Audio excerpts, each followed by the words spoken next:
Le titre de ce livre, c'est Ultime Assaut. Ultime Assaut, il est écrit par le bien-aimé frère Rick Joyner. Nous sommes toujours à l'introduction, petit 2. Introduction, petit 2. Usage des révélations prophétiques. Je me dois d'affirmer avec vigueur que je ne crois pas qu'une révélation prophétique, quelle qu'elle soit, ait pour l'objet l'établissement d'une doctrine. C'est le rôle des Écritures. La prophétie a une double utilité. D'abord, elle révèle la volonté stratégique actuelle ou future du Seigneur en certains domaines. Nous en avons des exemples.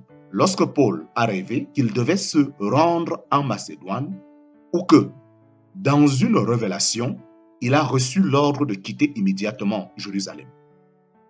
Il en existe aussi dans le ministère d'Agabus. L'annonce d'une famine sur tout le pays ou les indications sur l'arrestation de Paul à Jérusalem. Nous aussi, nous voyons que semblables révélations sont données pour éclairer une doctrine enseignée dans les Écritures mais mal comprise. Par exemple, la révélation de Pierre mit en pleine lumière à la fois la volonté du Seigneur et l'enseignement absolument biblique et sans contredire dans les Écritures, en parenthèse, mais que l'Église n'avait pas bien compris jusqu'alors, affirmant que les païens pouvaient eux aussi recevoir l'Évangile. Donc, les visions de ce livre apportent des révélations stratégiques et elles éclairent des doctrines bibliques que je n'avais vraiment pas saisies auparavant et que je discerne clairement maintenant. Cependant, je connais et j'enseigne depuis des années la majeure partie de cette doctrine sur laquelle j'ai été éclairé au cours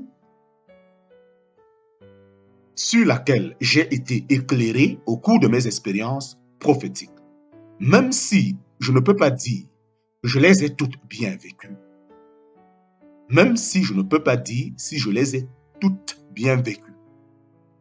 j'ai pensé maintes fois au conseil que Paul donnait à Timothée, de prendre garde à ses propres enseignements, car j'ai enseigné si souvent bien des paroles qui me furent révélées. Je sais aussi que je ne mets pas toujours en pratique ce que j'enseigne comme je le devrais. Par conséquent, j'ai souvent pris ces paroles de révélation comme un reproche s'adressant à moi-même. Néanmoins, j'ai senti qu'elles étaient d'intérêt général et je les ai incluses dans ce livre. Plusieurs m'ont conseillé d'écrire sous forme allégorique, la troisième personne, comme le voyage du pèlerin, mais je n'ai pas retenu cette suggestion pour plusieurs raisons. D'abord, je pense qu'on aurait pu croire alors à une œuvre d'imagination, ce qui serait inexact. J'aimerais bien vouloir une telle créativité, mais ce n'est pas le cas. Ensuite, j'ai pensé que je serais plus fidèle si je rapportais les choses telles que je les avais reçues. J'ai donc fait de mon mieux pour transmettre ces expériences dans une forme la plus proche possible de l'original. Cependant, je crains que l'oubli des détails soit une de mes plus grandes faiblesses. Il m'est arrivé pour certains détails de douter de ma propre mémoire et je pense que vous devriez avoir la liberté d'en faire autant, ce qui est juste avec ce genre de message. Seules les Écritures méritent d'être considérées comme infaillibles.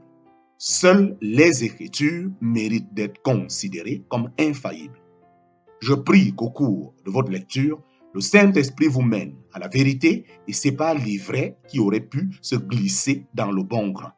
Votre bien-aimé frère Rick Joyner. Fin de l'introduction.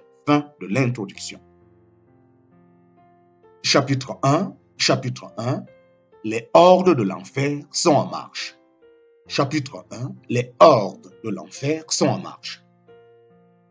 L'armée des démons était si nombreuse qu'elle s'étendait à l'infini.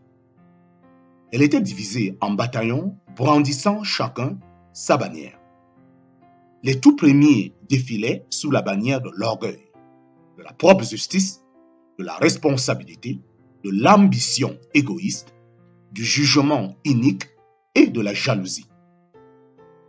La multitude de ces bataillons dépassait mon champ de vision, mais ceux qui marchaient à l'avant-garde de cette horde effroyable venaient de l'enfer, semblaient les plus puissants. Le chef de cette armée était l'accusateur des frères lui-même. Les armes portées par cette horde possédaient aussi un nom: les épées, intimidation; les lances, traîtrise; les flèches, accusation; médisance, calomnie, critique. Des éclaireurs et des troupes moins nombreuses de démons étaient envoyés pour ouvrir la voie à l'assaut principal. Ils se nommaient rejet, amertume, impatience, refus de pardon, luxure. Ces petites troupes de ces éclaireurs, bien qu'en quantité moindre, avaient tout autant de puissance que les régiments qui les suivaient. Leur nombre inférieur n'était dû qu'à des raisons stratégiques.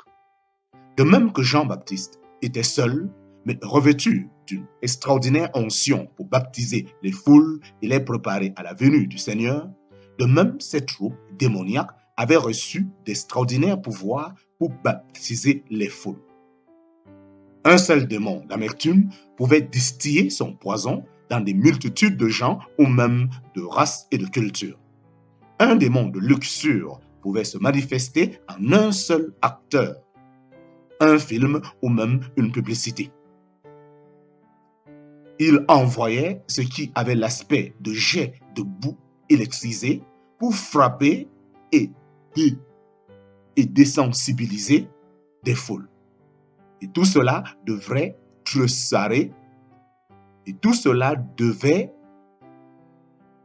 tressarer la voie à la grande horde.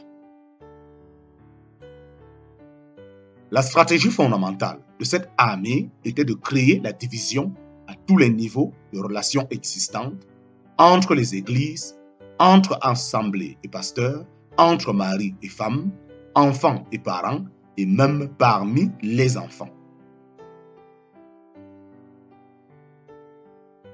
Les éclaireurs étaient chargés de repérer les brèches dans les églises, les familles ou les individus, brèches que le rejet, l'amertume, la luxure et d'autres démons pouvaient exploiter et agrandir. Les hordes qui suivaient se ruaient dans les ouvertures et submergeaient totalement leurs victimes.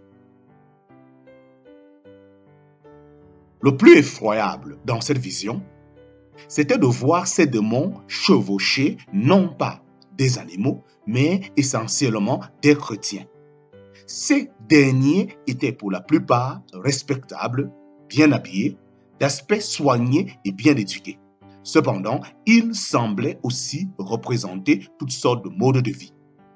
Ces gens professaient les vérités chrétiennes afin d'apaiser leur conscience, mais ils vivaient une vie de compromission avec les puissances des ténèbres. Cet accord avec ces puissances permettait aux démons qui leur étaient assignés de grandir et de diriger plus aisément leur action. Bon nombre de ces croyants portaient plus d'un démon, mais l'un d'eux en était indiscutablement le chef.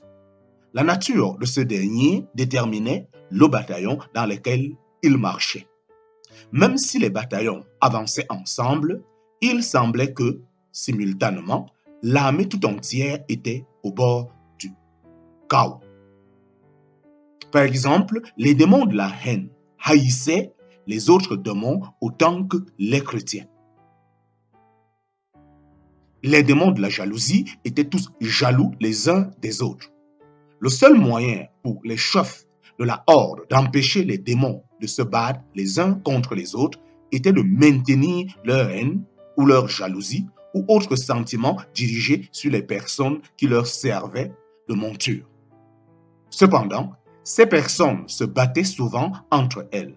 Je savais qu'il en avait été ainsi pour les armées qui s'étaient dressées contre Israël, selon les Écritures, et qui finissaient par s'entretuer.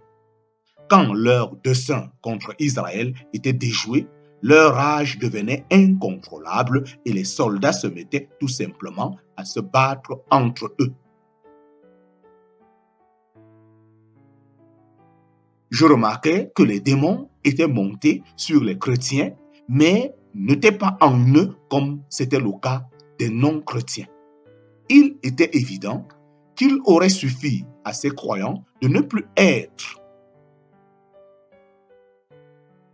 Il aurait suffi à ces croyants de ne plus être en accord avec leurs démons pour en être libérés.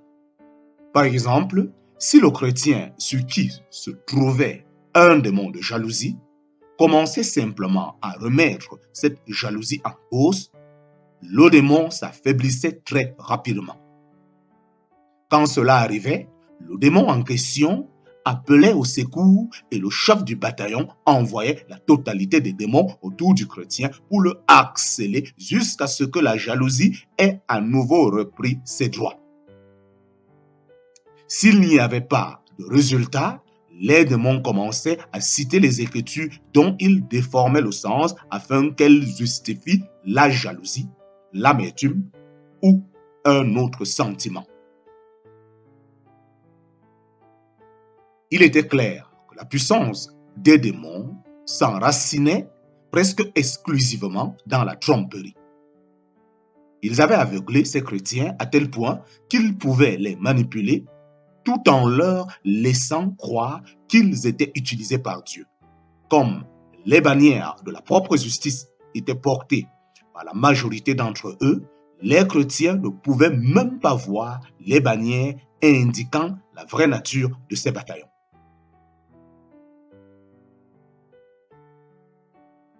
En portant mes regards tout à l'arrière de cette armée, je vis l'entourage de l'accusateur lui-même. Je commençais à comprendre sa stratégie et j'étais étonné de sa simplicité. Il savait qu'une maison divisée ne peut subsister et la fonction de cette armée était de s'aimer la division dans l'Église pour l'amener à sa chute. Il était clair que le seul moyen d'y parvenir était de dresser les chrétiens contre leurs propres frères. Voilà pourquoi la majorité de ceux qui composaient les bataillons en marche étaient chrétiens, ou tout au moins le prétendaient. Chaque pas que faisaient ces chrétiens, séduits pour avoir obéi à l'accusateur, renforçait son pouvoir sur eux. Ainsi, son assurance et celle des chefs de l'armée augmentaient à mesure qu'elle avançait. Il était clair que la puissance de cette armée dépendait de la compromission des chrétiens avec le mal. Les prisonniers. Derrière ces premiers bataillons se traînait une multitude d'autres chrétiens qui étaient prisonniers de cette armée. Tous étaient blessés et sous la surveillance de démons plus petits, nommés peurs. Il semblait y avoir plus de prisonniers que de démons dans l'armée. Chose curieuse, ils avaient encore leur épée et leur bouclier, mais ils ne s'en servaient pas. C'était bouleversant de voir une telle foule maintenue captive par un nombre infini de petits démons de la peur. Il aurait suffi aux chrétiens d'utiliser leur âme pour se libérer facilement et causer probablement un grand dommage à toute la horde démoniaque. Bien au contraire, ils poursuivaient leur marche dans la soumission. Au-dessus des prisonniers, le ciel était noir de vautours portant le nom dépression. Parfois, il se posait sur les épaules d'un prisonnier et vomissait sur lui. Ce qu'il vomissait avait pour nom condamnation. Quand la vomissure touchait le prisonnier, il se redressait et marchait plus droit momentanément, puis il s'affaiblissait à nouveau, plus faible encore. Une fois de plus, je me demandais pourquoi ces gens n'éliminaient pas tout simplement les vautours avec leur épée, ce qu'ils auraient pu faire sans peine. Il arrivait que les prisonniers les plus faibles trébuchaient et tombaient. Dès qu'ils étaient au sol, d'autres prisonniers se mettaient à les frapper de leur épée en se moquant. Alors les oiseaux venaient dévorer ceux qui étaient à terre avant même qu'ils fussent morts. Les autres prisonniers chrétiens regardaient d'un air approbateur et les frappaient aussi de temps à autre.